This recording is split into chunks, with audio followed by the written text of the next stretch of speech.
What's up, everybody? This is Scratch, and I've got a video for you today. We're going to talk about Lovers in a Dangerous Spacetime. You can probably see it here behind me. I can't see it because this is through the magic of how they do the weather on TV and the evening news. But we're going to talk about this game. I'm going to give you my full review. I'm going to show you a whole bunch of gameplay set to over top of my explanation so you can kind of follow along and actually see what I'm talking about versus try to visualize it with my horrible writing skills. But I think this will actually work out pretty good. Because this game definitely is beautiful and it does need to be seen.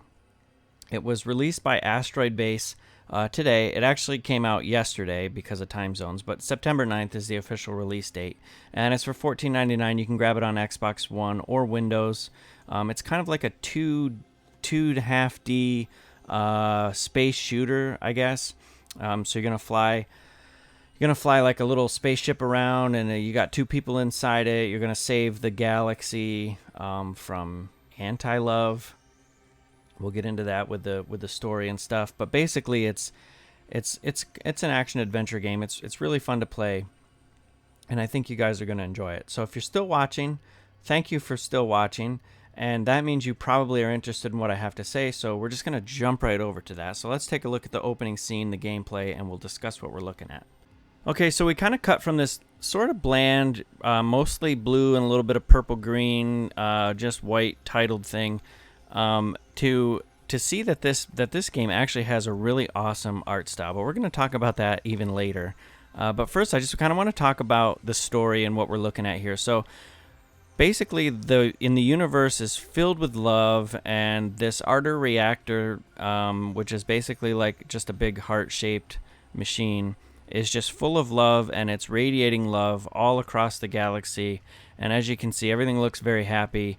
And as you all know, in video games, when stuff looks great and happy, there needs to be some sort of like evil force that awakens deep within something and kind of ruins it, because if it didn't, it would be a really boring game. So that's exactly what happens here. This anti-love or this dark force or whatever kind of comes to be and cracks and explodes the reactor, and it sends 4 main pieces out into the world. So those are going to be your 4 worlds that we're going to talk about here in a little bit. And now there's just anti-love everywhere, and these little space knot creature guys are the people who guard this reactor. Well, now their world is just like turned upside down. They have nothing to do but just get trapped in cages and taken over by these defiant gravity bird things, and it's just a total bad deal for them. So the cool thing is you actually get to play as one of these guys. You got to unlock more of these characters, and that's pretty much what we're after here. You're just gonna pick 2 of these guys, and you're gonna jump into this really cool spaceship that has all kinds of features, and it's got a whole bunch of upgrades and things like that. And you're gonna set out across I think 4 or 5 different what appear to be constellations, and those are going to be the worlds that you're going to play. So let's just kind of jump into the gameplay here a little bit. It's 1 or 2 player co-op gameplay, so it's only couch co-op. They don't have any online, which I don't really fault them for. They did mention that they were, like a small developer, so they kind of focused on making one of the most amazing couch co-op experiences that you can have. And I really feel like they've done that, because it's pretty flawless. It's kind of fun to, one of you is going to kind of be the commander, and the other one is going to be like telling, the other person like go to this turret or whatever, and like you can kind of really work together and also work by yourself a little bit too if you want. You don't have to listen to your partner, but you probably should work together. And if you can't do that and you just have single player, or you only have one controller because one of them broke because you were playing a different game that's really hard or something, you can play 1 player, and then it has this loyal AI space pet, which comes in the form of like this little space dog or a space cat, which is kind of cool.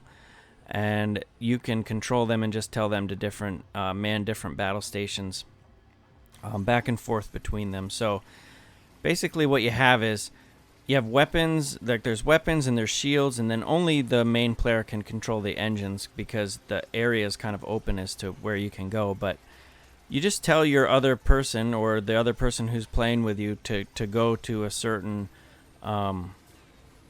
turret or whatever. Like you can man one and they can man one, and you can just kind of float there. There's all kinds of different things that you can do, and plans. You can decide on what you want to upgrade. It's got upgrades in form of gems that you can find throughout throughout all the levels. So you find these gems, and you can make all these different combinations. You can make laser, and you can make different shields and stuff like that have each combination and upgrade has like these different abilities. So depending on the world that you're playing, you may or may not want to decide on how you're going to build the ship as you play. There are ways to reconstruct it later on, after you get so far. But for each campaign that you do, so each reactor that you go after, or reactor piece, I should say, is considered a campaign. And there's 4 of those, and they each have like 5 different levels. One of the levels is this huge epic boss battle, which is really awesome. So that's pretty much how the play works. You just kind of both work together to pilot this spaceship around the different areas. The controls are really, really simple. Anyone can kind of just pick it up and go. I have found that. They did state that on the website. And I think the trick is like it is kind of working together with your partner, but it's also kind of working together with the AI, like trying to figure out, like, do I want him to just work the shields, and then maybe I'll just go man all the turrets when I need to, and then otherwise I'll just have him do defense? Or do I want my second character just running from turret to turret to turret? It's really going to depend on where you're at in the game, because the levels are actually, and this is the coolest part about it, the levels are all actually randomly generated. So you're not going to play the same level twice. It does make it kind of hard to do a guide or a walkthrough, but you're not going to play the same level twice. So that's definitely a big plus for me. That throws replay value into it like crazy, because even when you die, it's a whole new experience. So there's none of that like daunting feeling of having to go back through, the same thing again, or replaying anything, because it's all different. So that's kind of neat. I did find that actually quite likable. I'm getting to be more and more of a big fan of these randomly generated worlds as things go on. I think that's actually a really great game concept that I think is pretty much usable across the board. So like I mentioned earlier, your ships are upgradable. The gems do different things, so you can kind of figure out how you want to do that, and the whole thing just makes it really fun.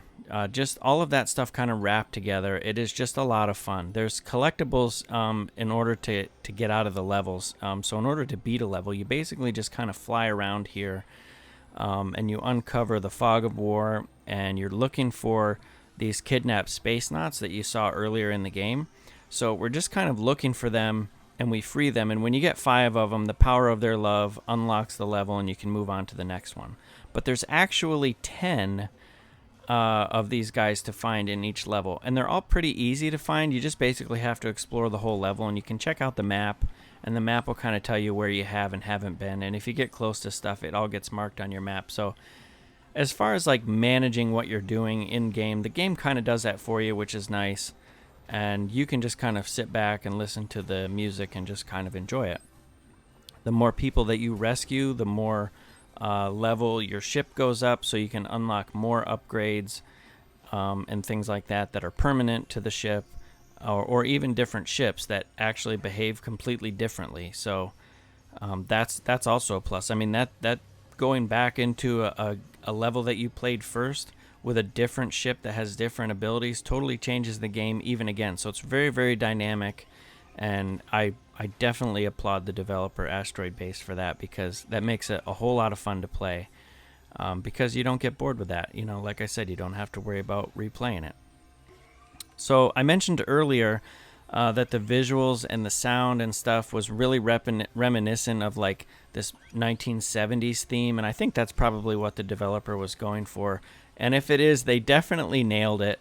I feel like some of this stuff could totally be an album cover. I think if I showed my dad the cover art to this, he would ask what songs did they sing or something like that, because it just really looks like something out of the 70s. But it's cool. It works really well. The music is amazing. And then I was even more amazed when I found out how it came to be. There's an article on their website, which I'm going to link in the review. I could sit here and talk about how great it is all I want, but I think if you go there and you read that article without even listening to it, you can kind of appreciate what it takes to put this stuff together, and just how talented some people are. Because I really don't feel like this sounds like it was thrown together in an hour or two or whatever. And I'm sure it was, and I'm sure they had, reworks and stuff when they got onto it more. But the bass, the bass theme song and the base of the game was really kind of decided rather quickly, which I found very, very impressive, because I did think it sounded awesome.